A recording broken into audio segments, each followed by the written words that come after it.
Today we're going to talk about caring for and maintaining Thermo Scientific 1500 Series A2 Biosafety Cabinets.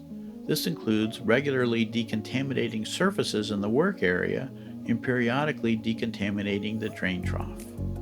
Surface decontamination is required before and after your work.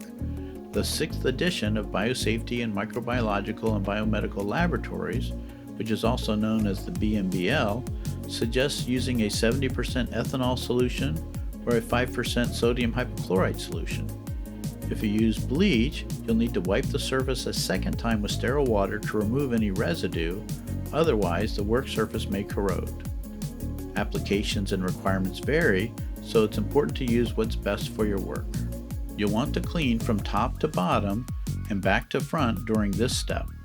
With the cabinet fans and lights on, move the window into the Smart Clean position to easily access the upper portion of the cabinet. Before raising the window and wiping the lower half, take this opportunity to wipe the top of the window glass on the inside. Sometimes it's difficult to reach the back. With the window above operating height, you'll have better access to the rear of the cabinet, but less clean air protection in the front. This is why you'll want to wipe the rear and rear sides of the cabinet first, and then lower the window to operating height. Next, wipe the lower portions of the sides, the bottom of the window glass on the inside, and douse the work surface. The clean downflow in the cabinet tends to protect the sides and rear wall, but splashes and aerosols can still reach them, so it's important to wipe them clean. The work surface, on the other hand, will come into contact with important items, and that's why you should spend additional time cleaning it. You can help keep the work surface clean by wiping all materials and containers with the appropriate surface decontaminant before placing them in the cabinet. The BMBL recommends running fans while decontaminating the work surface before starting any work, after completing work, and at the end of every day.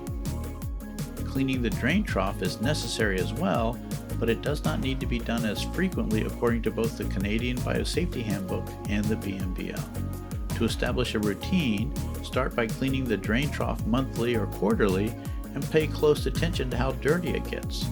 Use this information to either increase or decrease your cleaning frequency. Before wiping, you'll want to decontaminate this area. First, douse it with an appropriate decontaminant. After waiting for it to take effect, open the drain valve and allow excess fluid to drain into a container with sufficient decontaminant, and then close the drain valve. Wipe gently without pressure at first using disposable wipes. Please be mindful because there can be broken glass, needles, and other sharps in the drain trough. Examine the drain trough, then wipe again. Double check for sharp objects before pressing harder. Once it's clean, wipe again with 70% ethanol or sterile water to pick up any residue, and then replace the work surface. This concludes our video on surface decontamination for Thermo Scientific 1500 Series A2 Biosafety Cabinets. If you have questions, please reach out to your Thermo Fisher Scientific representative. Thank you for watching.